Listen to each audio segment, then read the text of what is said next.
May 15, 2024. Columbia University Graduation Ceremony. 3,000 students receiving diplomas, families cheering, cameras flashing.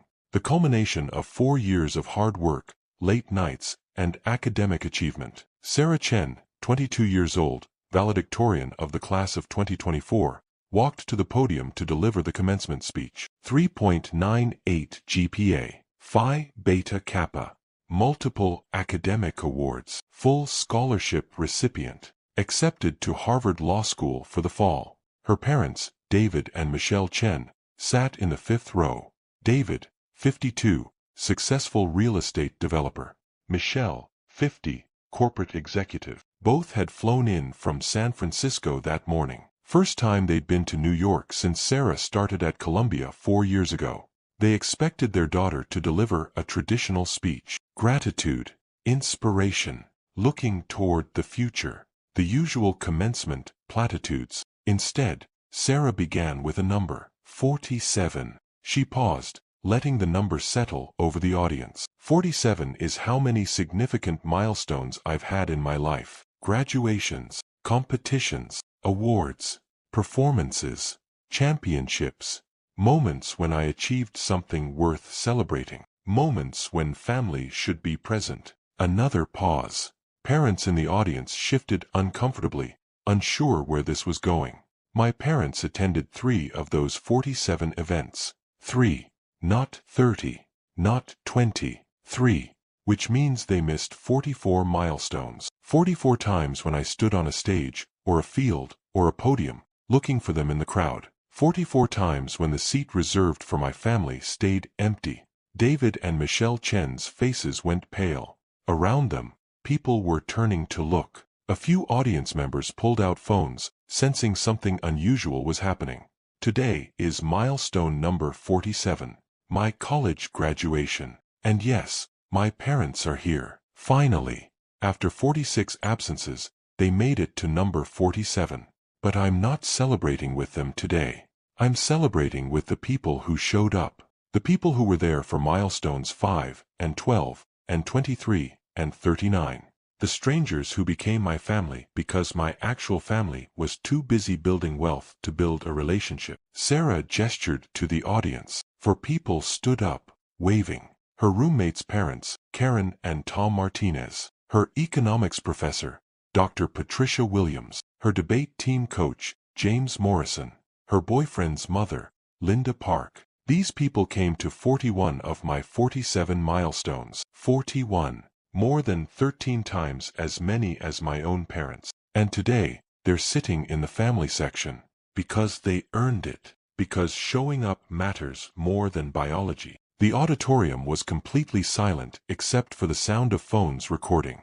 This speech is about absence. About what children lose when parents prioritize everything except presence. About how strangers can become family simply by caring when the people who should care don't. And about how being a parent isn't about biology or financial support. It's about showing up. And my parents failed that test 44 times. Sarah's parents sat frozen, unable to move, unable to leave, trapped in front of 3,000 witnesses to their daughter's public accounting of their failure. This is the story of the graduation attendance, and the lifetime of absences that led to that moment. Sarah Chen's first significant milestone was her kindergarten graduation in June 2007. She was 5 years old, wearing a small cap and gown, excited to receive her certificate and sing songs for the parents gathered in the elementary school gym. David and Michelle Chen did not attend. David had a meeting with investors. Michelle had a work presentation. They told Sarah's grandmother, who lived nearby and picked Sarah up from school daily, to take photos and video. Grandmother Helen attended, sat in the front row, cheered when Sarah's name was called, took photos, bought Sarah ice cream afterward to celebrate. Sarah asked in the car, "Where are Mommy and Daddy?" "They're working, sweetheart. They're very busy, but they're so proud of you." Everyone else's parents were there. "I know. But Grammy was there. That counts, doesn't it?" Sarah nodded, but even at 5, she felt the absence. Felt the difference between having a grandmother in the audience and having parents like the other kids did. Milestone 2, First grade spelling bee, March 2008. Sarah won first place in her class, advanced to the school-wide competition. The competition was on a Wednesday at 2 p.m. David was in Los Angeles for a development deal. Michelle was in a meeting she said she couldn't reschedule. Grandmother Helen attended. Cheered when Sarah spelled butterfly correctly. Took Sarah to her favorite restaurant afterward. Sarah was 6 years old. She won the spelling bee. Her parents sent congratulatory texts. Promised to celebrate when they got home. The celebration never happened. By the time they were both home, they'd moved on to the next crisis, the next deadline, the next priority that wasn't their daughter. Milestone 3 through 8, elementary school years, 2008 to 2013. Multiple events. School plays where Sarah had speaking roles. The science fair where she won first place with a project about solar energy. The art show where her painting was selected for display. Field day where she won 3 races. The choir concert where she had a solo. David and Michelle's attendance record, 0 out of 6 events. Grandmother Helen attended all 6. Karen Martinez, whose daughter Emma was Sarah's best friend, also attended all 6, sitting beside Helen, both women cheering for Sarah, taking photos, making sure at least someone was documenting these moments. By age 11, Sarah stopped asking her parents to come to events. She'd learned they wouldn't. She'd learned that "I'm busy" was code for "this isn't important enough." She'd learned to look for Grandmother Helen and Mrs. Martinez in the audience, to accept that they were her cheering section. Milestone 9, middle school graduation, June 2014. Age 13. Significant moment, transitioning to high school, leaving childhood, becoming a teenager. Sarah's invitation to her parents. My graduation is June 12th at 10 a.m. Can you come, please? Everyone else's parents will be there. David, let me check my calendar. Checked. Had a site inspection scheduled. Sorry, sweetie, I can't move this. But I'll take you to dinner to celebrate, okay? Michelle, I have a board meeting, but I'll try to get out early and make it for the end. Neither came. David's site inspection ran long. Michelle's board meeting was unmissable. Grandmother Helen attended. Mrs. Martinez attended. And this time, Dr. Patricia Williams attended. Sarah's math teacher who'd taken special interest in Sarah's academic talent, who'd encouraged her to enter advanced math competitions, who'd written recommendation letters for Sarah's high school applications. 3 women, not Sarah's parents. 3 women who made time, who rearranged schedules, who decided that a 13-year-old girl's graduation mattered enough to show up for. Sarah received multiple awards at the graduation: highest GPA, Math Excellence, Citizenship Award. Each time her name was called, she looked for her parents in the audience. Each time, they weren't there. Each time, she saw Grandmother Helen, Mrs. Martinez, and Dr. Williams standing to applaud, and felt grateful for them while simultaneously feeling the ache of parental absence. High school began fall 2014. Sarah attended a competitive public high school in San Francisco. Rigorous academics, multiple extracurriculars. Sarah joined debate team, soccer team, volunteered at a legal aid clinic, participated in Model UN, sang in advanced choir. Her parents' reaction to her busy schedule: pride. Look how accomplished you are. We're so proud. You're going to get into a great college. Their attendance at her events, minimal to non-existent. Milestone 10 through 20. High school events, 2014 to 2018. Debate tournaments where Sarah won awards. Soccer games where she scored goals, including the championship game her junior year when she scored the winning goal in overtime. Choir concerts where she had solos. Model UN conferences where her resolution passed. Volunteer appreciation events where she was recognized for 500+ hours of service. 14 events total over 4 years. David and Michelle attended one, a debate tournament Sarah's sophomore year, and only because it was held at a venue near David's office and he stopped by for 20 minutes between meetings. Meanwhile, the replacement family grew. Mrs. Martinez attended 8 events. Dr. Williams, now teaching at Sarah's high school, attended 7. James Morrison, Sarah's debate coach, attended all tournament finals. Tom Martinez, Karen's husband, started attending soccer games, became an unofficial team supporter. Linda Park, whose son Alex started dating Sarah junior year, attended 6 events. These 5 people, none of them related to Sarah, none of them obligated by biology or law to care, showed up more than Sarah's parents combined. Sarah noticed, kept a mental tally, knew that when she looked into the stands or scanned the audience, she was looking for faces that weren't her parents, knew that when someone asked, "Where are your parents?" she'd have to explain that they were busy with work, while gesturing to the collection of other people's parents who'd adopted her as their own. Milestone 21, Sarah's acceptance to Columbia University, April 2018. Major achievement. Columbia had an 3.9% acceptance rate that year. Sarah was one of 2,185 students admitted out of 56,000 plus applicants. Sarah received her acceptance notification online. Screamed. Called grandmother Helen first. "Grammy, I got in. I got into Columbia." Then called her parents. David was in a meeting. Went to voicemail. Michelle answered but was clearly multitasking. "That's wonderful, honey. I'm so proud. Listen, I'm in the middle of something. Can we talk tonight?" That evening, Sarah showed her parents the acceptance letter at dinner. David and Michelle were genuinely proud. "This is amazing. Columbia, Ivy League. This is going to set up your entire future. Will you come to move-in day? In August, help me set up my dorm." David and Michelle looked at each other, already calculating. August was busy. Projects, meetings, deadlines. "We'll try, honey. We'll definitely try."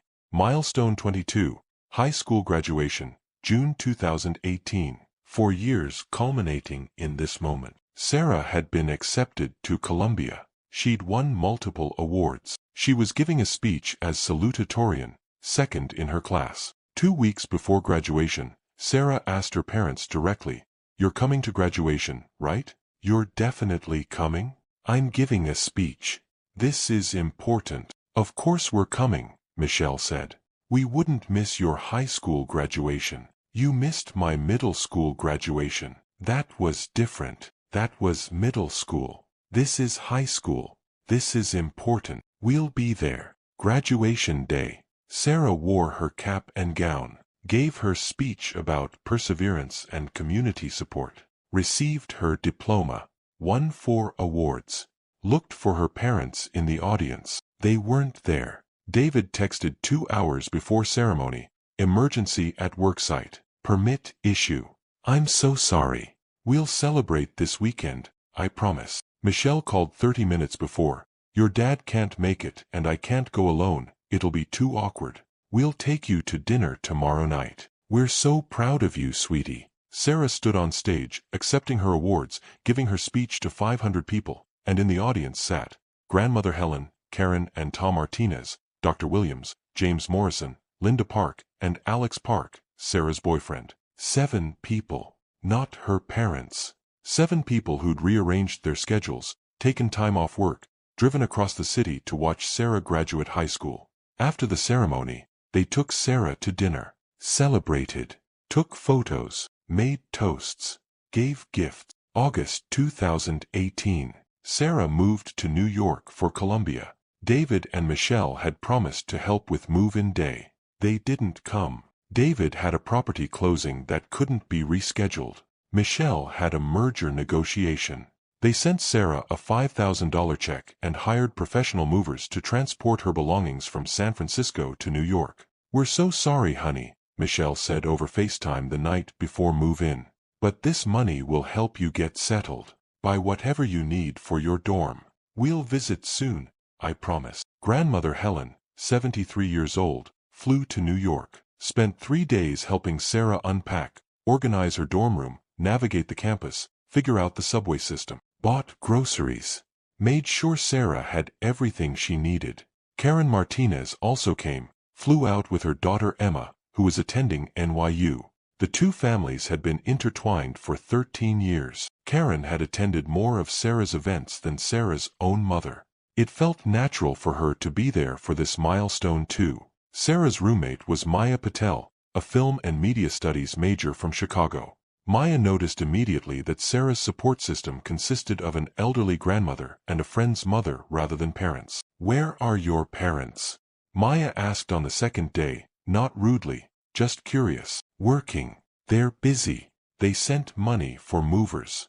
Maya, who'd grown up with parents who'd attended every school event, every game, every performance, found this strange but didn't press. She came from a culture where parental presence was non-negotiable. But she recognized that not everyone had that experience. What Maya did do, instinctively, was start documenting. Maya documented everything. It was her nature as a filmmaker. She carried a camera constantly, shot footage of daily life, captured moments. She started a video project, College Life, a documentary, filming her and Sarah's experiences navigating freshman year. In that footage, over the next 4 years, Maya would inadvertently document something else: Sarah's parent-shaped void. September 2018. Columbia University Parents Weekend. Designed for parents to visit campus, meet professors, experience their child's college life. Sarah invited her parents 6 weeks in advance. "We'll try, honey. September is tough. Let me see if I can move some things around." They didn't come. David had a conference in Las Vegas. Michelle had quarterly earnings presentations. Sarah attended parents' weekend events alone. Watched other students walking around campus with their mothers and fathers. Went to the parent-student brunch by herself. Sat through the campus tour meant for parents with empty chairs beside her. Maya filmed some of this, not intrusively, but as part of her documentary. Later, when she reviewed the footage, she noticed Sarah's face during the brunch, trying to look unbothered, scrolling through her phone, but occasionally glancing at families laughing together, sharing inside jokes, taking selfies. Maya's own parents had come to Parents' Weekend, had flown from Chicago, had taken Maya and Sarah out to dinner, insisted Sarah join them, refused to let her spend the weekend alone. Maya's mother Priya said to Sarah, "Your parents are missing out. You're a wonderful young woman." Sarah smiled, thanked her, but internally wondered, "If I'm so wonderful, why don't my own parents make time for me?" Milestone 23 through 30, Columbia Years 1 and 2, 2018 to 2020. Sarah joined the debate team, made varsity soccer, volunteered at a legal aid clinic, participated in moot court, joined pre-law society. Multiple competitions, tournaments, events. David and Michelle's attendance: 0. They never visited campus. Not once in 2 years. They called weekly, sent money monthly, asked about grades constantly, but they didn't come to New York. Meanwhile, the replacement family evolved. Grandmother Helen visited 3 times that first year, flying from San Francisco at age 73 to spend weekends with her granddaughter. Karen Martinez visited twice, timing trips to see both Sarah and her daughter Emma at NYU. Dr. Patricia Williams, Sarah's former high school math teacher, had moved to New Jersey for a new teaching position in 2019. She was 90 minutes from Columbia by train. She visited 4 times over 2 years, attending Sarah's debate tournaments, taking her to lunch, staying connected. James Morrison, Sarah's high school debate coach, came to New York for a national debate conference in April 2019. Stayed an extra 2 days to watch Sarah compete at a Columbia tournament. She won 2nd place. He was in the audience cheering. Linda Park's son Alex was attending Columbia with Sarah. They were still dating. Linda visited 6 times over 2 years, ostensibly to see Alex but always making time to take Sarah to dinner, checking in on her, asking how she was really doing. And Maya's parents visited 5 times. Each visit, they included Sarah. Took her to restaurants. Invited her to family outings. Treated her like an honorary daughter. In total, over Sarah's first 2 years at Columbia, 11 visits from her replacement family. 0 visits from her actual parents. Maya's documentary footage captured this. Captured grandmother Helen helping Sarah study for finals. Captured Mrs. Martinez bringing homemade food to the dorm. Captured Dr. Williams sitting in the audience at a debate tournament. Captured the Martinez family taking Sarah and Maya to see Hamilton on Broadway. Captured Linda Park shopping with Sarah for professional clothes for interviews. And Maya's footage captured the absences. Captured Sarah's face when other students' parents came to visit. Captured Sarah on the phone with her mother, I understand you're busy. No, it's fine. Yes, I know you're proud of me. Okay. Love you too. The forced cheerfulness. The resignation. Maya didn't know she was documenting evidence. She just thought she was capturing college life. But what she was actually creating was a 4-year archive of parental abandonment and communal support. Spring 2020. COVID-19 pandemic. Campus shut down. Students sent home. Sarah couldn't go home. David and Michelle were both traveling when the shutdown happened. David in Seattle, Michelle in Boston. Their San Francisco house was empty, and they made clear they were staying in their respective cities for work. You can stay with grandmother Helen, right? Sarah flew to San Francisco. Lived with grandmother Helen from March to August 2020. 6 months. Her parents visited grandmother Helen's house 3 times during those 6 months. Brief visits, awkward, everyone masked, staying distant. They'd come to check on Sarah but spent more time on work calls than talking to her. Meanwhile, Mrs. Martinez, whose family also lived in San Francisco, had Sarah and Emma over for dinner twice a week. Maintained connection. Created routine.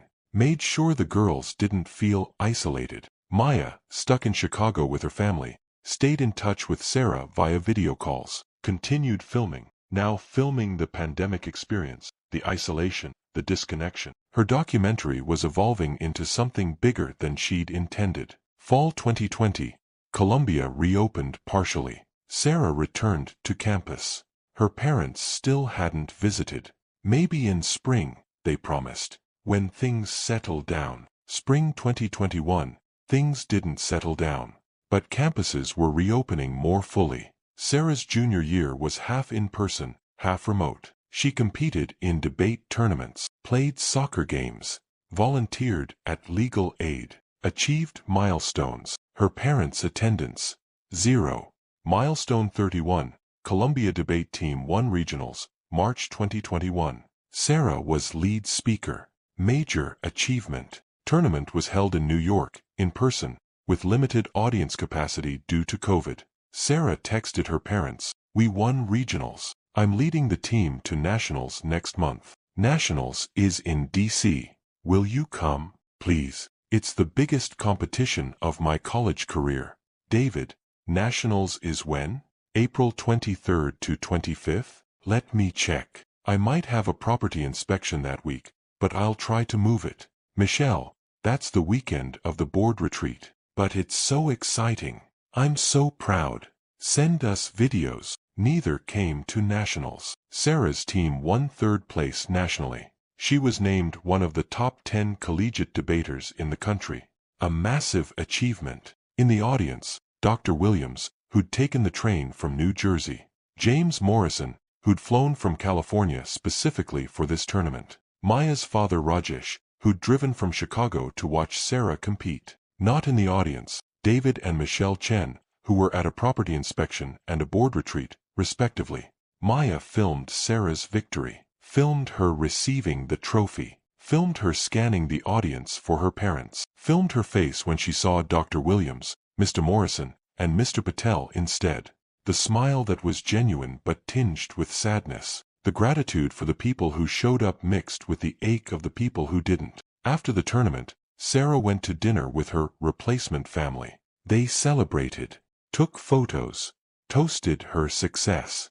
And Maya filmed it all. This collection of people who weren't related to Sarah but who'd traveled across states to watch her achieve greatness. Summer 2021. Sarah stayed in New York for an internship at a prestigious law firm. Exactly the kind of opportunity that would help her get into top law schools. The internship ran June through August, 60-hour weeks, intense work, valuable experience. David and Michelle's response, "This is amazing. This internship could set up your entire career. We're so proud of you. Will you visit? I'll be in New York all summer. Maybe you could come for a weekend." Silence on the phone. Then, "Summer is really busy for us, but we'll try. We'll definitely try." They didn't try. Neither visited New York that summer, but grandmother Helen did. Flew out in July, stayed a week, took Sarah to dinners after long workdays, explored the city with her on her one day off, made sure Sarah was eating properly and not burning out. And Maya's family visited in August. Took Sarah and Maya to a weekend in the Hamptons, a break from the city, a chance to decompress before senior year started. Sarah tried to pay her own way. The Patels refused. "Your family," Priya said. "Family doesn't pay." Sarah cried that night, not from sadness, exactly, from the complicated emotion of being treated like family by people who weren't her family, while her actual family couldn't find time to visit. Fall 2021, senior year began. Sarah applied to law schools, Harvard, Yale, Stanford, Columbia, NYU. Her credentials were exceptional: 3.97 GPA, national debate champion, law firm internship, extensive volunteer work, glowing recommendations. She was also applying for the Rhodes Scholarship, one of the most prestigious academic honors available. Sarah's professors encouraged her. "You're a strong candidate. The selection process is rigorous, but you have everything they're looking for." The Rhodes interview was scheduled for November 2021 in New York. If Sarah advanced past the first round, she'd interview in December for the finalist round. "Mom, Dad, the Rhodes interview is November 18th. It's a really big deal. Will you come? I'd really love to have you there for support." David, November 18th, that's the week of the developers conference. "I'm speaking at a panel.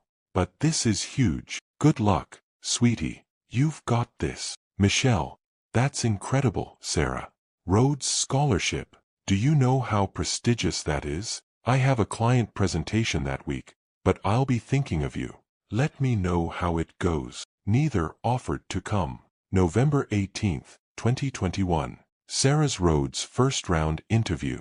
She wore a professional suit, prepared for weeks, knew her application materials backward and forward. Waiting outside the interview room, grandmother Helen, who'd flown from San Francisco specifically for this, Dr. Williams, who'd taken the day off work, and Maya, who wasn't interviewing but who'd skipped class to be there for moral support. Sarah interviewed for 90 minutes. Questions about her research, her goals, her values, her vision for using a Rhodes Scholarship to make a difference. She was articulate, passionate, prepared. She felt like she did well. She emerged from the interview room and saw grandmother Helen, Dr. Williams, and Maya waiting. They took her to lunch, celebrated her courage in competing for something so difficult, told her they were proud regardless of the outcome. Her parents called that evening. "How did it go? Tell us everything." Sarah gave them the highlights.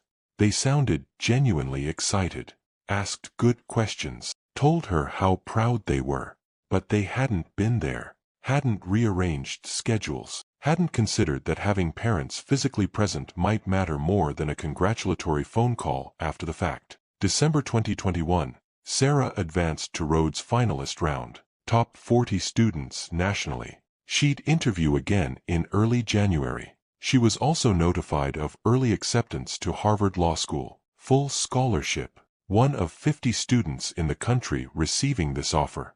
Milestone 32, Harvard Law acceptance, one of Sarah's biggest achievements to date. She'd be attending one of the world's best law schools, fully funded.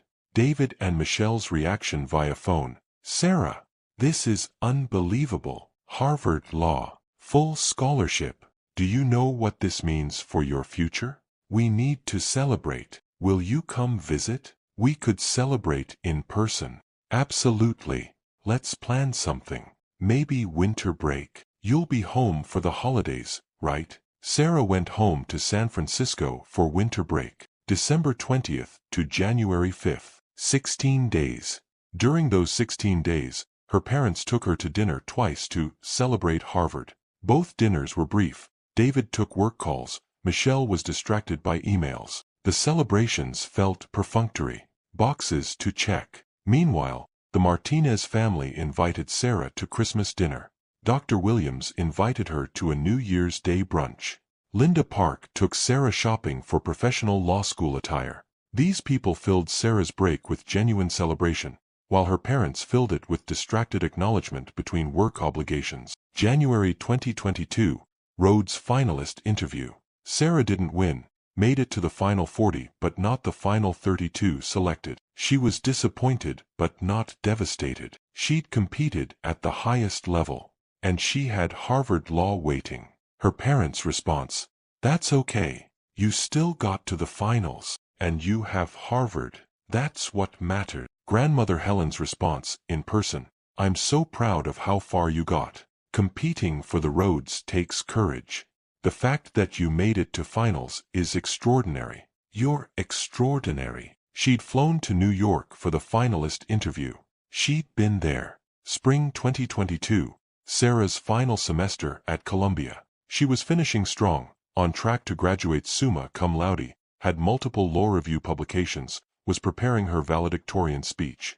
Milestone 33 through 40, Sarah's final semester included several significant events. She won the university-wide moot court competition. She was recognized at an awards ceremony for 4 years of volunteer service.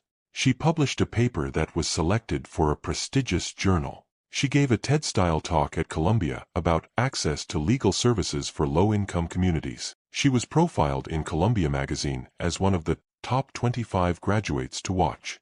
Her soccer team won the Ivy League championship. 8 major milestones in 4 months. David and Michelle's attendance: 0. They sent congratulatory texts. They called to express pride. They told their friends about their accomplished daughter, but they didn't come to New York. Meanwhile, Maya was filming everything. Her documentary had evolved over 4 years from college life to something more specific: a portrait of Sarah Chen, exceptional student, supported by everyone except her parents. Maya's footage now included 41 events where Sarah's replacement family attended, hundreds of hours of footage showing grandmother Helen, the Martinez family, Dr. Williams, Mr. Morrison, the Park family, and Maya's own family supporting Sarah's phone conversations with her parents, where she'd relay her achievements and hear, "That's wonderful, honey, we're so proud," while her parents multitasked Sarah's face during Parents' Weekend, during visiting days, during award ceremonies, scanning the audience for parents who never came, the collection of people who'd become Sarah's chosen family, filling the gap left by biological parents who prioritized everything except showing up. By April 2024, Maya had 4 years of footage, roughly 200 hours of material. She'd been planning to edit it into a 20-minute documentary for her senior film project. But in late April, something happened that changed her plans. Sarah asked Maya, "Do you still have all that footage from the past 4 years? All the events, all the milestones?" "Yeah, of course. Why? Can you make me a compilation? A timeline? I want to see something." Maya spent 2 weeks editing, created a comprehensive timeline: Sarah's 47 milestones from kindergarten to Columbia graduation. For each milestone, she noted: date, event, who attended, who didn't attend. The pattern was devastating when laid out visually. Milestones 1 to 8, elementary parents attended 0. Grandmother Helen attended 8. Mrs. Martinez attended 6. Milestones 9 to 21, middle/high school parents attended 1. Grandmother, Martinez family, Dr. Williams, Mr. Morrison, Park family attended 36 combined. Milestones 22 to 46, college parents attended 0. Replacement family attended 41. Total, 47 milestones. Parents attended 1, 2.1%. Others attended 85 times combined. Sarah watched the 20-minute compilation Maya had created. Watched herself age from 5 to 22. Watched the same pattern repeat for 17 years. Watched the same faces in the audience: Grandmother Helen, Mrs. Martinez, eventually Dr. Williams, Mr. Morrison, Linda Park, the Patel family. Watched her parents' absence rendered visible, undeniable, quantified. She cried watching it. Then she got angry. Then she made a decision. "Maya, can I use this for my graduation speech?" "What are you going to do?" "I'm going to tell the truth, publicly, with evidence. I'm going to make sure everyone understands what my parents did, what they chose, every single time they chose not to show up." "Sarah, that's going to be brutal. For them, for you. Everyone will see it." "Good. Let everyone see.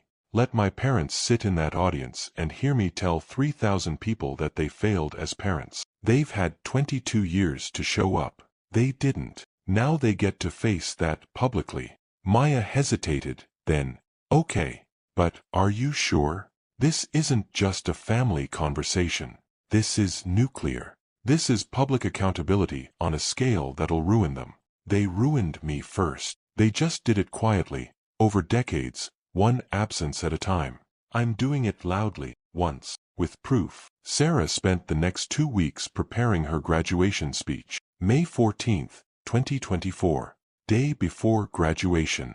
Sarah's parents arrived in New York. This was only the second time they'd visited Columbia in 4 years. The first time was for Admitted Students Day in 2018, before Sarah officially enrolled. They'd spent 4 hours on campus, toured facilities, met some faculty, then flew home. Now, May 2024, they were back. Finally, for graduation. Milestone 47. They took Sarah to dinner at an expensive restaurant. David wore a suit. Michelle wore designer clothes. They ordered wine. They talked about how proud they were, how far Sarah had come, how incredible it was that she'd be attending Harvard Law in the fall. We're so glad we could be here for this, Michelle said, raising her glass. Your graduation. This is such an important moment. Sarah looked at her mother, looked at her father. These people who'd given her life, given her opportunities, given her financial support, but who'd given her so little of their time. It's the 47th important moment in my life, Sarah said quietly. This is the third one you've attended. David and Michelle glanced at each other, uncomfortable. They'd known Sarah was upset about their absences. She'd mentioned it occasionally over the years, but they'd always justified it. Work, obligations, building the wealth that paid for Columbia, that paid for Harvard Law, that gave Sarah opportunities they hadn't had.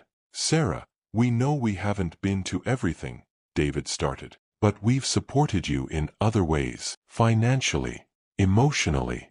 We've always been proud of you. Being proud of me from 3,000 miles away isn't the same as showing up. We've had demanding careers. We've been building something for you, for your future. Everything we've done has been for you.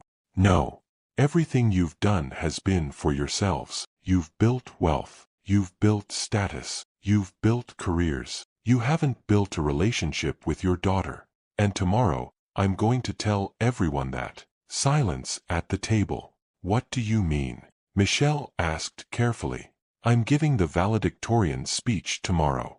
And I'm going to talk about absence, about the 47 milestones in my life, about the 44 times you chose not to show up. I'm going to tell 3,000 people the truth about who you are as parents. David's face went red. Sarah, you can't do that. That's private. That's family business. You made it public when you decided absence was acceptable. I'm just making it visible. This is completely inappropriate. You're going to embarrass us in front of the entire Columbia community. You've embarrassed me for 17 years by not being there, by making me explain to people where my parents were, by having other people's parents show up more than my own. Now you get to feel that embarrassment publicly.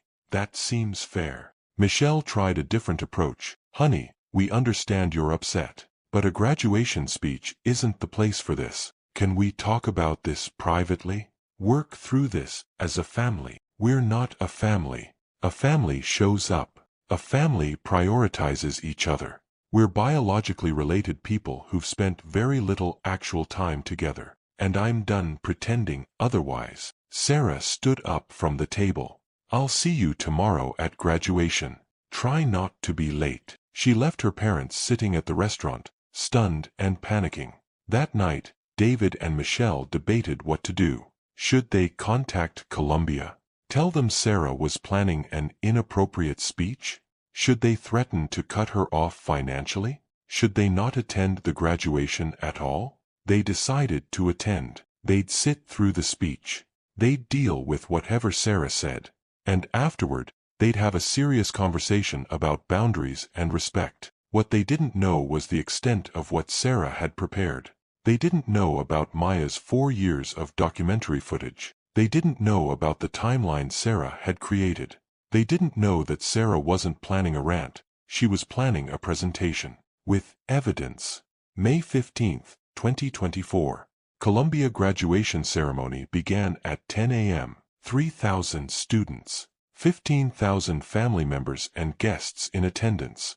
The ceremony was held outdoors at South Lawn, with chairs arranged in sections, a large stage, multiple screens for video display. David and Michelle Chen sat in row 5, section B, premium seats, close to the stage, good view. They'd paid extra for these seats when they registered as attending parents. Around them sat other parents, grandparents, siblings, people who'd traveled across the country, across the world, to watch their children graduate. People who'd probably attended dozens of milestones over the years. People for whom showing up was normal. The ceremony began with the usual elements: processional music, welcome remarks, introduction of distinguished guests. The graduates processed in, wearing caps and gowns, carrying 4 years of hard work into this moment. Then it was time for the valedictorian address. Sarah Chen walked to the podium. The large screens showed her face, composed, serious, determined. She adjusted the microphone, looked out at the audience, made eye contact with several people. Grandmother Helen, age 79, sitting in row 3. She'd flown from San Francisco yesterday, would fly back tomorrow. She'd made it to milestone 47. Karen and Tom Martinez, sitting next to Grandmother Helen. They'd driven from Boston, where they'd moved 2 years ago. They'd made it to milestone 47. Dr. Patricia Williams, sitting in row 4. She'd taken the train from New Jersey this morning. She'd made it to milestone 47. James Morrison, sitting next to Dr. Williams. He'd flown from San Francisco specifically for this. He'd made it to milestone 47.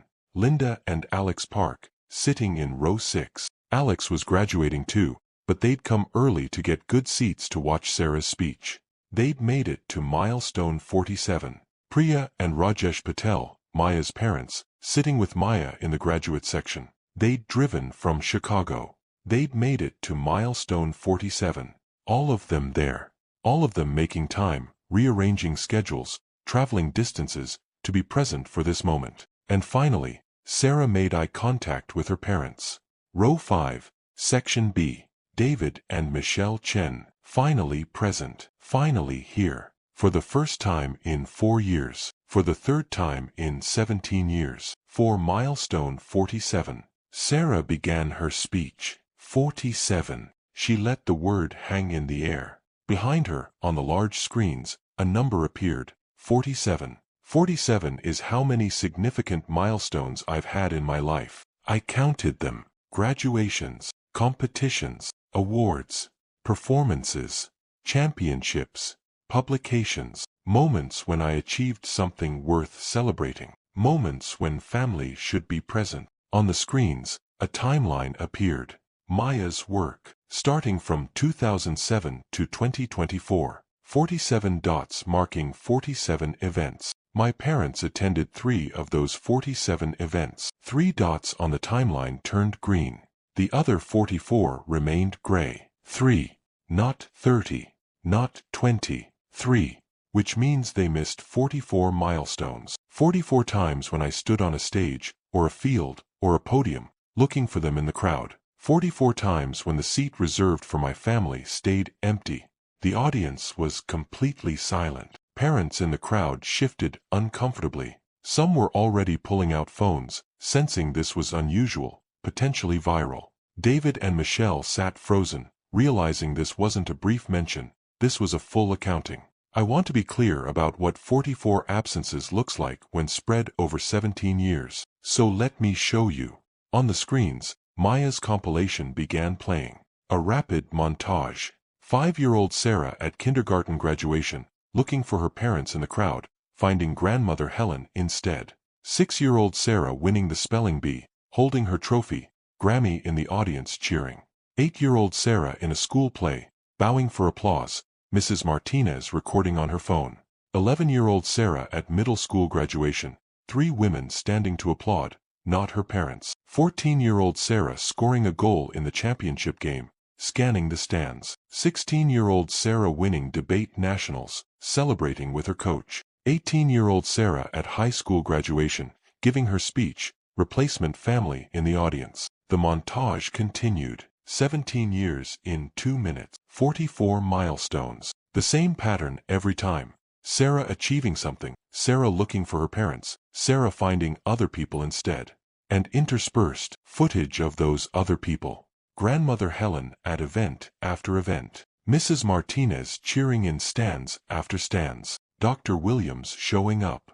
Mr. Morrison showing up. Linda Park showing up. The Patel family showing up. The montage ended. The screens returned to Sarah's face.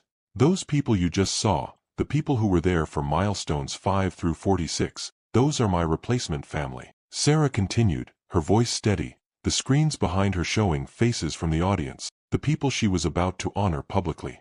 I want you to meet them. My replacement family. The people who showed up when my actual family didn't. Sarah gestured to the audience. One by one, people stood as she named them. Helen Chen, my grandmother. She's 79 years old. She attended 41 of my 47 milestones. She flew across the country repeatedly. She rearranged her retirement to make sure I had someone in the audience. She's not my parent, but she parented me more than my parents did. Grandmother Helen stood, tears streaming down her face. The audience applauded. 3,000 people acknowledging this woman's dedication. Karen and Tom Martinez, my best friend's parents.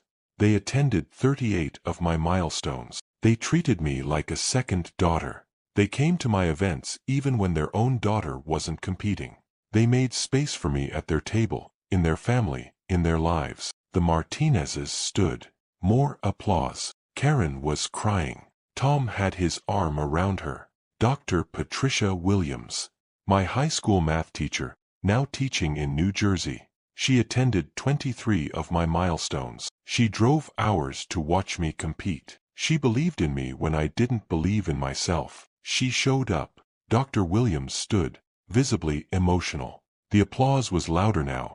People were understanding the magnitude of what they were witnessing. James Morrison, my high school debate coach. He attended 19 of my milestones. He flew across the country multiple times to watch me compete at the collegiate level. He invested in my success long after he had any professional obligation to do so. Morrison stood, nodding at Sarah, proud and sad simultaneously. Linda and Alex Park. Alex is graduating today too. His mother attended 17 of my milestones. She took me shopping, gave me advice, treated me like family. She showed up. Linda Park stood, holding her son's hand. Alex was crying. He'd known Sarah was planning something, but not this. Priya and Rajesh Patel, Maya's parents. My roommate's parents who became my parents by choice. They attended 16 of my milestones over 4 years. They included me in family vacations, family dinners, family celebrations. They made room for me. The Patels stood. Priya was sobbing. Rajesh looked angry on Sarah's behalf. These 8 people, none of them related to me by blood, attended 174 of my milestones collectively. That's an average of 22 events each.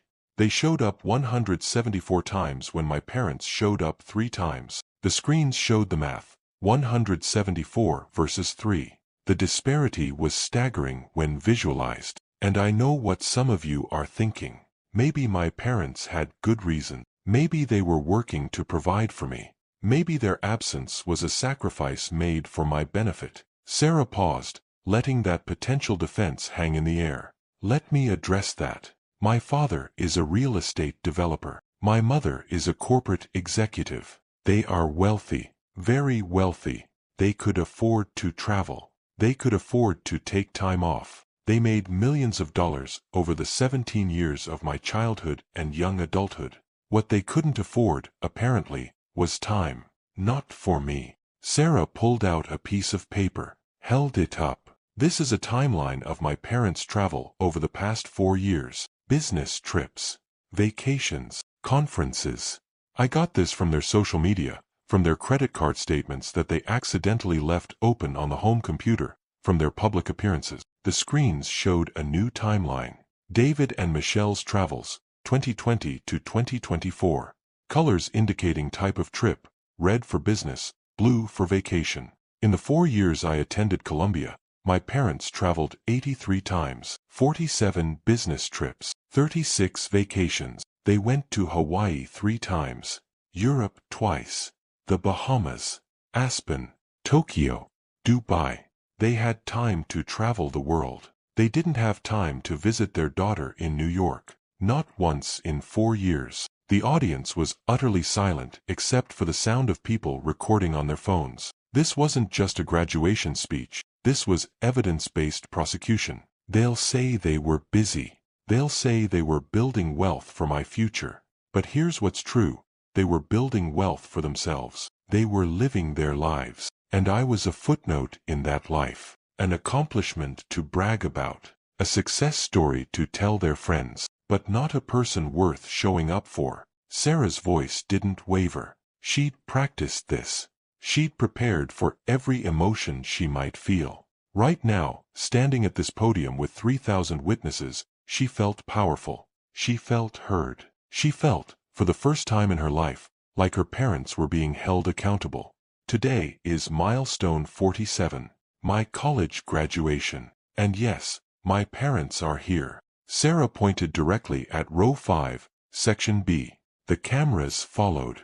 The large screens showed David and Michelle Chen's faces, pale, trapped, humiliated. They're here. Finally. After 46 absences. After 4 years of not visiting campus. After 17 years of choosing everything except me. They're here. And I want to acknowledge that. I want to publicly recognize that my parents made it to 3 out of 47 milestones. That's a 6.4% attendance rate. If they were students, they'd be expelled for truancy. Some people in the audience laughed, a release of tension, then immediately felt guilty for laughing at something so devastating. But I'm not celebrating with them today. I'm celebrating with the people who earned the right to celebrate with me. The people who showed up, not 3 times. Not when it was convenient, but consistently, repeatedly, sacrificially. Sarah turned to face her replacement family in the audience. Grandmother Helen, Mr. and Mrs. Martinez, Dr. Williams, Coach Morrison, Mrs. Park, Mr. and Mrs. Patel, Maya, my roommate who documented all of this and gave me the gift of evidence. You are my family, not by blood. Not by obligation, but by choice, by presence, by showing up when it mattered. All of them were crying now, crying and standing and acknowledging each other and acknowledging Sarah. I'm asking them to join me on stage. All of them, because today, we celebrate together. We celebrate not just my graduation, but their investment, their consistency, their love. One by one, they came up to the stage. Grandmother Helen, moving slowly, helped by Dr. Williams, the Martinezes, Morrison, Linda Park, the Patels and Maya. They stood beside Sarah, this collection of people who'd become family through the simple act of being present. The audience was applauding now, genuinely, loudly, moved by what they were witnessing. This wasn't a traditional graduation speech. This was a public reckoning. And it was impossible not to be moved by it. Sarah turned back to the microphone for her closing. To everyone in this audience, if you're a parent, show up. If your child has a game, a performance, a competition, a milestone, show up. Don't assume there will be another chance. Don't assume your financial support is enough. Don't assume your child will understand why you're too busy. Show up, because absence has a cost. And that cost is measured in moments, in memories that don't exist, in relationships that never develop, in children who learn that they're not worth their parents' time. Sarah paused, looking directly at her parents one more time. And to my parents, you're getting exactly what you gave me. Acknowledgement without relationship, pride without presence, success without connection. You created an accomplished daughter. You didn't create a relationship with that daughter, and now you get to sit in that audience and realize what you lost, what you chose to lose. Every single time you chose not to show up, Sarah stepped back from the microphone. The ceremony organizers hadn't planned for this, hadn't planned for a speech that would run 15 minutes instead of 5, hadn't planned for 8 extra people on stage, hadn't planned for a public family intervention witnessed by thousands. But they let it happen. Because what could they do? Stop a valedictorian in the middle of the most powerful speech the Columbia graduation ceremony had ever heard? The applause continued. Standing ovation. For Sarah. For her replacement family. For the truth they'd all just witnessed. Maya's camera captured all of it. Sarah's face. Her replacement family's faces. The audience's faces. And David and Michelle Chen's faces. Sitting in row 5, trapped, unable to leave, forced to endure this public exposure of their failure. The ceremony continued after Sarah's speech, but nobody was paying attention. The rest was pro forma. People were already texting, tweeting, posting. You have to see this graduation speech. Valedictorian just destroyed her parents publicly. This is the most savage commencement address ever. Within an hour, clips were circulating online. Within 3 hours, it was trending. Within 6 hours, it had been viewed 2 million times. Sarah Chen's graduation speech was going viral, and her parents' failure was going with it. The graduation ceremony ended at 1 p.m. Families dispersed across campus, taking photos, celebrating, heading to lunches and parties. David and Michelle Chen sat in their seats for 10 minutes after everyone else had left. Paralyzed, humiliated, angry, hurt, confused about what to do next. Other parents walking past them recognized them from the screens. Some looked at them with pity, others with judgment. One mother said to her husband, loudly enough for the Chens to hear, "Can you imagine missing your child's entire life? How do you even do that?" Finally, David and Michelle stood, walked through campus looking for Sarah.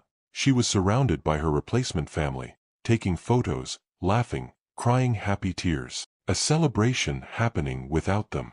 Michelle approached first. "Sarah, we need to talk. Privately." Sarah turned, looked at her mother. "No. Excuse me. No.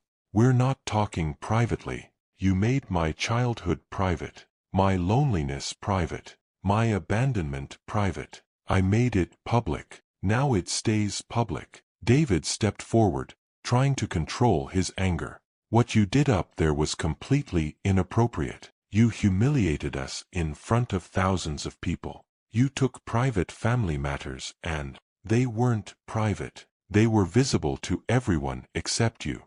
Everyone else saw that you never showed up. I just named it. We've supported you financially. We've paid for everything. Columbia cost us over $300,000. Harvard will cost more. We've given you every opportunity. You've given me money. You haven't given me you. And money doesn't attend soccer games. Money doesn't sit in the audience at debate tournaments. Money doesn't show up. People show up. You didn't." Michelle tried a different approach. "Sarah, you're hurting right now. You're feeling emotional about graduating, about leaving college, about transition. But what you set up there, you can't take it back. You've damaged our reputation, our professional relationships. People we work with were in that audience. People we do business with. You've embarrassed us. I've exposed you. There's a difference." Grandmother Helen stepped forward, putting herself physically between Sarah and her parents. "David, Michelle, leave her alone. You don't get to play victim here. You weren't present for 17 years. Sarah told the truth. If the truth is embarrassing, that's your fault, not hers." "Mom, stay out of this," David said to his mother. "This is between us and Sarah." "No, I'm not staying out of this. I've stayed out of it for too long. I've watched you ignore your daughter for years.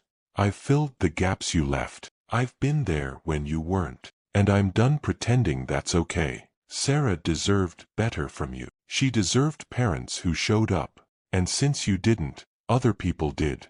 Good people. People who loved her enough to prioritize her. You should be thanking them, not feeling victimized by the truth." Karen Martinez joined them, standing beside Helen. "Sarah's not alone anymore. She has us. She's always had us. and we're not going anywhere. David looked at this collection of people, his own mother, strangers who'd adopted his daughter, and felt rage mixed with shame. This is insane. You're all acting like we're monsters. We've worked hard to provide for Sarah.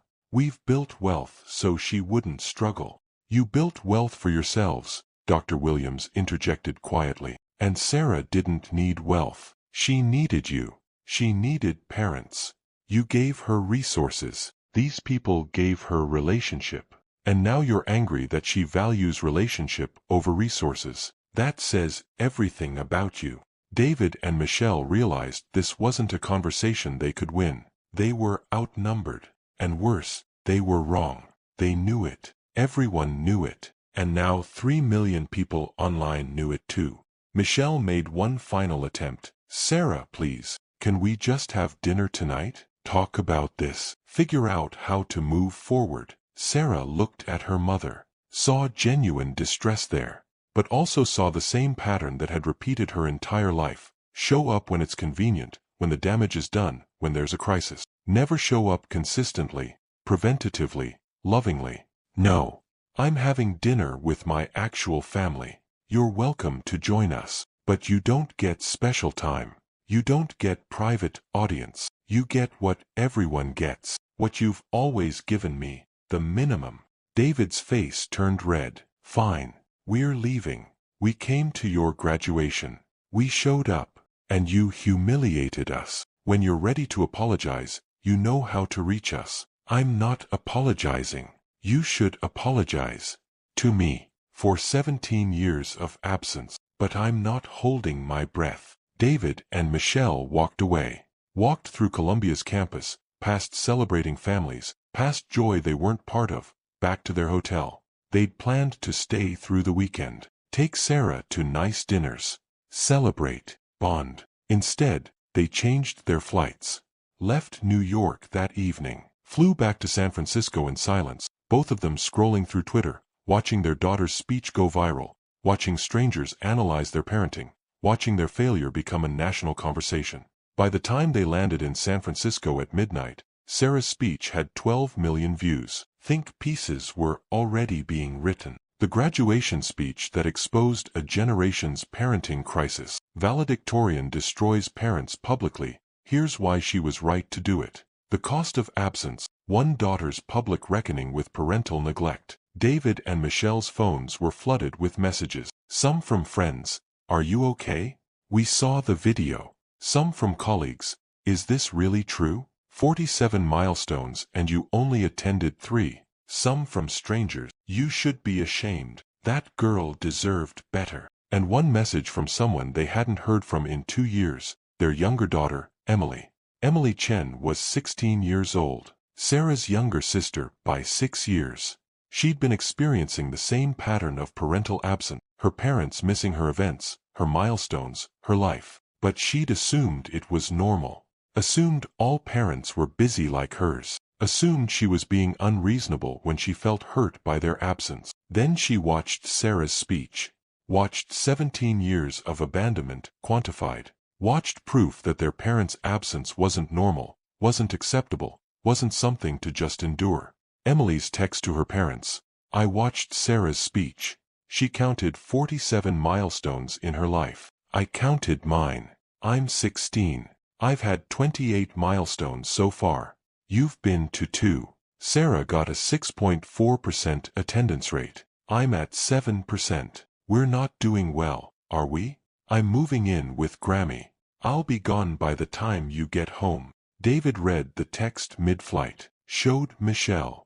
They both stared at their phones, realizing they weren't losing one daughter. They were losing both. When they landed in San Francisco and drove home, Emily was gone. She'd packed 2 suitcases, taken her essential belongings. Left a note. Grammy said I could stay with her. I start therapy next week to process having absent parents. Maybe someday we can rebuild a relationship. But I need space from you. The same way you've been giving me space my whole life. Just now, it's intentional. David and Michelle sat in their empty house, a house they'd barely lived in because they were always traveling, always working, always anywhere except home, and realized what they'd lost. not Sarah's graduation. They'd made it to that. They'd shown up to milestone 47. What they'd lost was milestones 1 through 46. The relationship that should have been built during those moments. The trust, the connection, the love that comes from consistency, from presence, from choosing your children over your career. They'd lost their daughters, both of them. And they'd lost them in the most public, humiliating way possible, by having their failures documented, quantified, and broadcast to millions. That night, David called Sarah. She didn't answer. He left a voicemail. "Sarah, I'm sorry. I don't know what else to say. I'm sorry we weren't there. I'm sorry we missed so much. I don't know how to fix this, but I want to try. Please call me back." Sarah listened to the voicemail. Deleted it. She'd heard apologetic words before, usually followed by continued absence. Words weren't enough anymore. She needed to see change. And change takes time. Time her parents had never been willing to give. The aftermath of Sarah's speech unfolded over the following weeks with cascading consequences that David and Michelle Chen couldn't have anticipated. Within 24 hours of the speech, major media outlets were covering the story.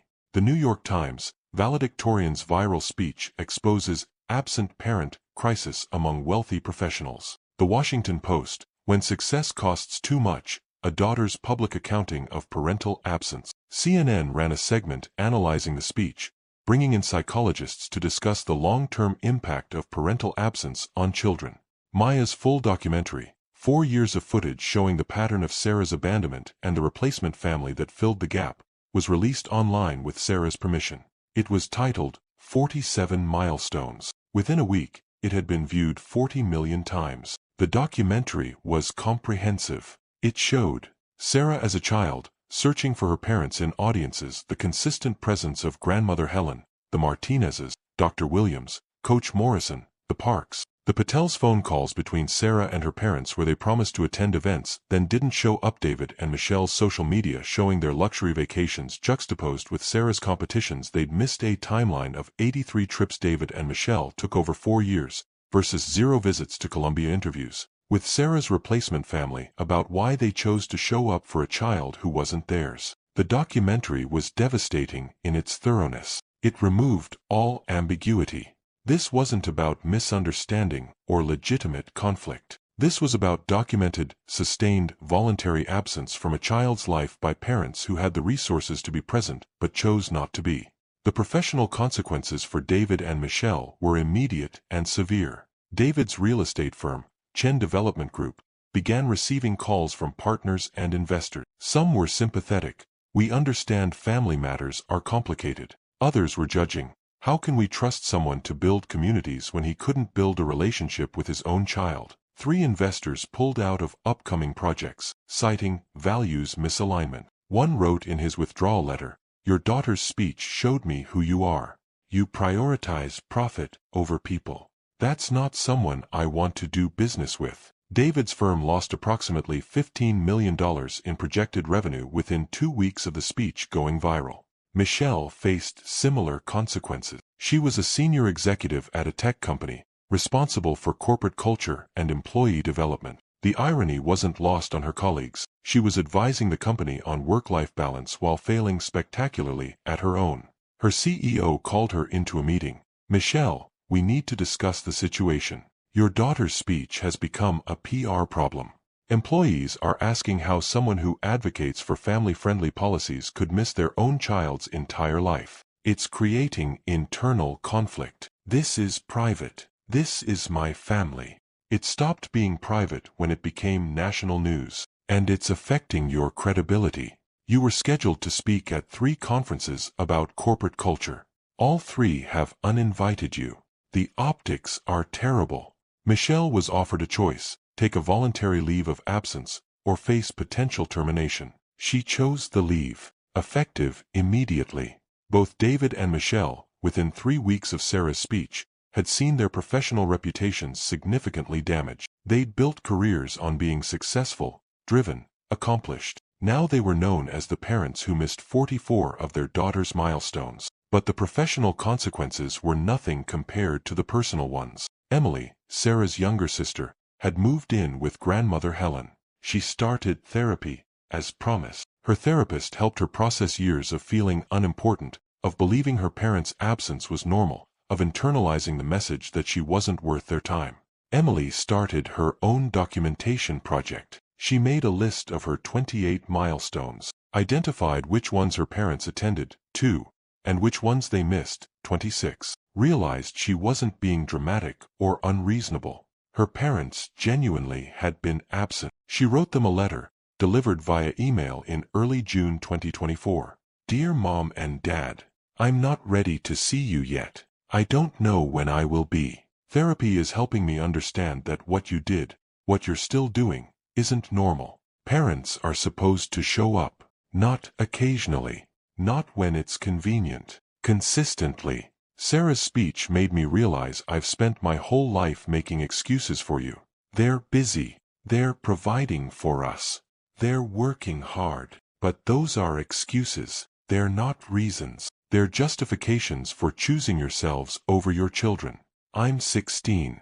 I have 2 more years until college. Those 2 years are a chance for you to change, to show up, to be present, to prove that you learned something from losing Sarah. But I'm not waiting around to see if you will. I'm living with Grammy. I'm building a life with people who prioritize me. If you want to be part of that life, you need to earn it. Not with money. Not with apologies. With presence. With time. With showing up. I love you. But I don't like who you've been as parents. And I'm not going to keep pretending I'm okay with it. Emily. David and Michelle read the letter separately. David in his home office, Michelle in the bedroom, both of them avoiding each other because they didn't know how to process losing both daughters simultaneously. They tried to respond, tried to explain, tried to justify. But Emily didn't respond to their attempts. She'd said what she needed to say. Now she was waiting to see if they'd change. Meanwhile, Sarah was dealing with her own processing. She'd expected some backlash for the speech, people telling her she'd gone too far, been too harsh, aired dirty laundry publicly, and there was some of that. Anonymous commenters online, she's ungrateful. Her parents paid for Columbia. She should be thanking them, not humiliating them. But the overwhelming response was support. Thousands of people reached out with their own stories of parental absence. My parents missed my entire childhood too. I thought I was the only one whose parents were too busy to show up. Thank you for saying what so many of us felt but couldn't articulate. Sarah received messages from adult children who'd never confronted their parents about absence. Messages from parents who realized they were making the same mistakes. Messages from grandparents who'd been filling gaps like Helen had. The speech had struck a nerve. It had exposed something prevalent but rarely discussed. The epidemic of wealthy, successful parents who provide everything for their children except time. One message Sarah received, 3 weeks after graduation, particularly moved her. It was from a woman named Jennifer, 45 years old. Dear Sarah, I watched your speech and sobbed, not because of your parents, but because of me. I have a 14-year-old son. I'm a lawyer. I work 80 hours a week. I've missed most of his events over the past 5 years. I told myself I was building a career for his benefit, paying for his future, providing opportunities. Your speech made me realize, I'm you. I'm your parents. I'm choosing career over present, and my son is experiencing what you experience. Loneliness. Absence. The message that he's not worth my time. I watched your speech on a Tuesday. Wednesday, I resigned from my firm. I'm taking a year off, not because I can afford it. I can't, really. But because I can't afford to lose my son the way your parents lost you. Thank you for having the courage to tell the truth. You saved my relationship with my child. I'm sorry it cost you yours. Jennifer. Sarah read this message and cried. She'd exposed her own pain publicly, and it had created change, had helped other parents wake up before it was too late. Her speech hadn't just been revenge. It had been a mirror, and people were looking into it and seeing themselves. But Sarah's relationship with her parents remained fractured. David and Michelle wanted reconciliation, sent messages, sent flowers, offered to fly to Boston, where Sarah was spending the summer before Harvard Law. Offered family therapy. Offered anything. Sarah's response was consistent. If you want a relationship, start showing up. Not just now, when there's a crisis, but consistently. Prove over time that you've changed. Then we'll talk. David and Michelle didn't know how to do that. Didn't know how to rebuild trust they'd spent 17 years destroying. Didn't know if Sarah would ever forgive them. And they were beginning to realize, maybe she wouldn't. Maybe some damage is permanent. Maybe some absences can't be undone. August 2024. 3 months after the speech. Sarah was in Boston, preparing to start at Harvard Law School. She'd moved into her apartment near campus. Her replacement family had helped. Grandmother Helen flew out for a week. The Martinezes drove from Boston to help unpack. Dr. Williams brought kitchen supplies. David and Michelle were not invited to help with the move. They were, however, documenting their attempts to change. Starting in June, David had begun therapy. Weekly sessions with a psychologist specializing in parental relationships and workaholism. He was learning vocabulary he'd never had: emotional absence, attachment trauma, prioritization patterns. His therapist asked him to make a list. Every event of Sarah's you remember missing. Write down what you chose to do instead. The list took David 3 sessions to complete. It was devastating to see in writing. Missed kindergarten graduation, investor meeting, missed spelling bee, LA business trip, missed science fair, conference call, missed middle school graduation, site inspection, missed soccer championship, property closing, missed debate nationals, board retreat, missed high school graduation, permit emergency. On and on. 44 entries. 44 choices. 44 times he'd chosen business over his daughter. Do you see the pattern? His therapist asked. I thought I was providing for her, building wealth she'd inherit, securing her future. You were securing your own sense of worth. Your identity is tied to professional success. Being present at your daughter's events wouldn't validate that identity. Closing deals does. You chose validation over relationship. David was beginning to understand. Beginning to see that his absence wasn't about being busy. It was about what he valued. And he'd valued the wrong things. Michelle was in similar therapy, confronting similar realizations. Her therapist asked her to imagine Sarah's childhood from Sarah's perspective. You're 7 years old. You have a school play. All the other children's parents are there. Where are yours? Working. And what message does that send 7-year-old Sarah? Michelle closed her eyes, felt it. That I'm not important. That work matters more than I do. Now multiply that by 44 events over 17 years. That's the message Sarah received, repeatedly, consistently, that she didn't matter enough. Michelle cried in that session, and in many sessions after. Not self-pity crying, grief crying, mourning the relationship she'd destroyed through neglect. Both David and Michelle were trying to change, but change takes time. And Sarah wasn't ready to witness that change yet. Emily, meanwhile, was thriving with grandmother Helen.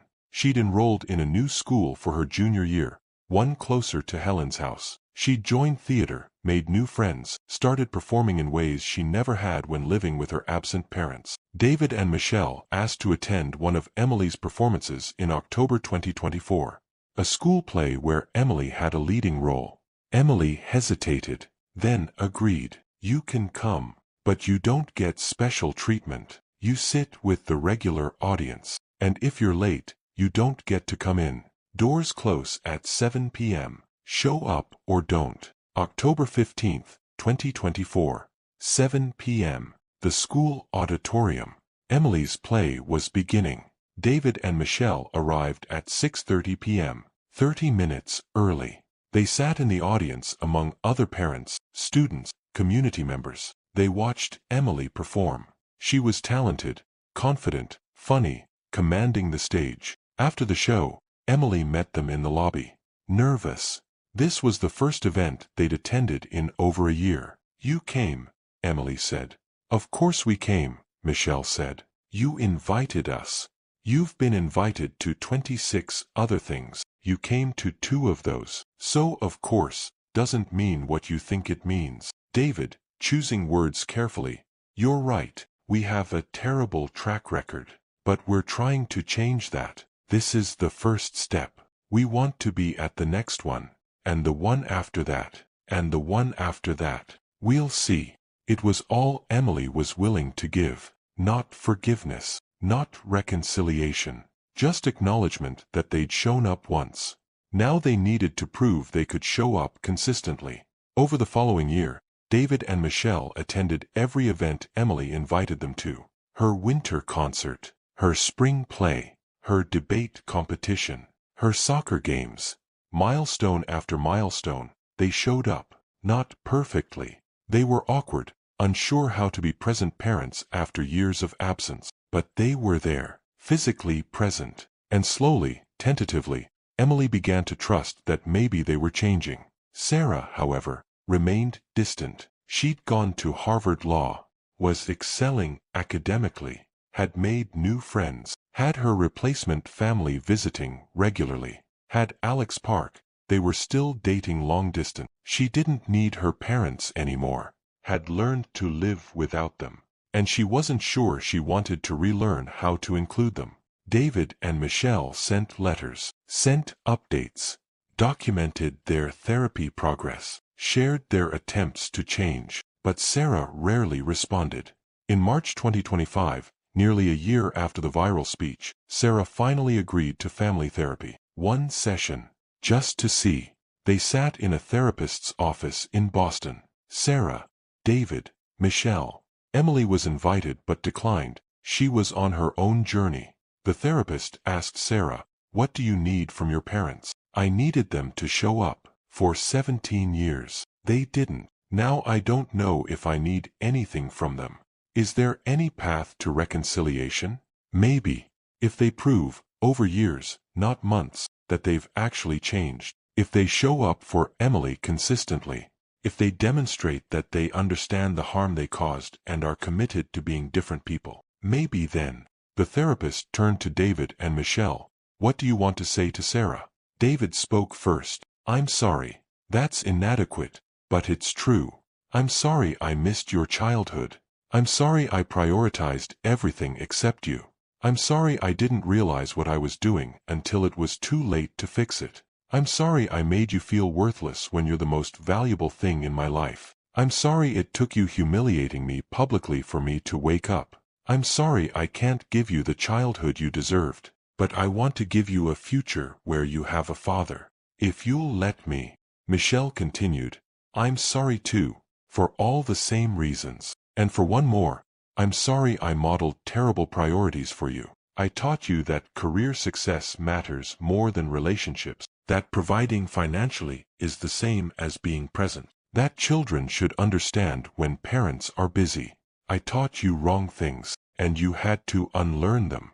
You had to teach yourself that presence matters, that showing up matters, that love is demonstrated through time, not money. You shouldn't have had to teach yourself that. We should have taught you.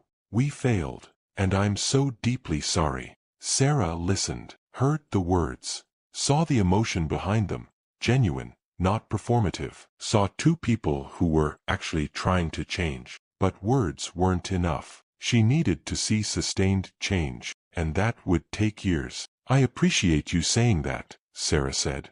"And I appreciate that you're trying. But I can't have a relationship with you based on who you promise to become.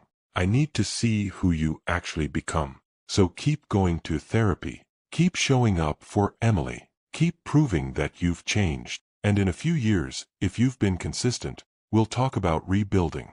But I'm not ready yet, and I might never be. And you need to accept that, as a consequence of your choices, it wasn't the reconciliation David and Michelle hoped for.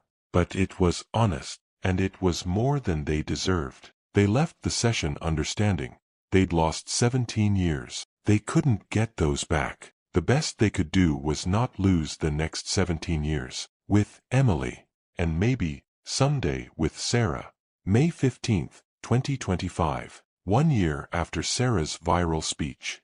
The video had been viewed 150 million times. Maya's documentary had won multiple film festival awards. Sarah's story had become part of a national conversation about parental presence, about work-life balance, about what children actually need from their parents. Sarah was finishing her first year at Harvard Law, top of her class, still supported by her replacement family, still distant from her biological parents, still healing from 17 years of being unwanted at moments that mattered. She gave an interview with The Atlantic about the speech's anniversary. People ask me if I regret saying it publicly, if I should have handled it privately. My answer is, I tried handling it privately for 17 years. I told my parents I wanted them there. I asked them to come. I begged them sometimes. They said yes and didn't show up. Private didn't work. Public was my last option. Do you think you'll ever reconcile with your parents? I don't know. They're trying. That matters. But trying for a year doesn't erase 17 years of harm. Maybe in 5 years, if they've been consistent, we can rebuild something. But it won't be the relationship we should have had. That's gone. We're building something new. And I don't know yet what that looks like. What do you want people to take from your story? Show up. If you're a parent, show up. Your kids won't remember how much money you spent on them. They'll remember whether you were there. Be there. Consistently. Sacrificially. It's the only thing that actually matters. Sarah Chen's graduation speech changed her life, changed her parents' lives, changed thousands of other families who saw themselves in her story. But it couldn't change the past, couldn't give her the childhood she deserved, couldn't erase 44 absences. All it could do was tell the truth. And sometimes, that's enough.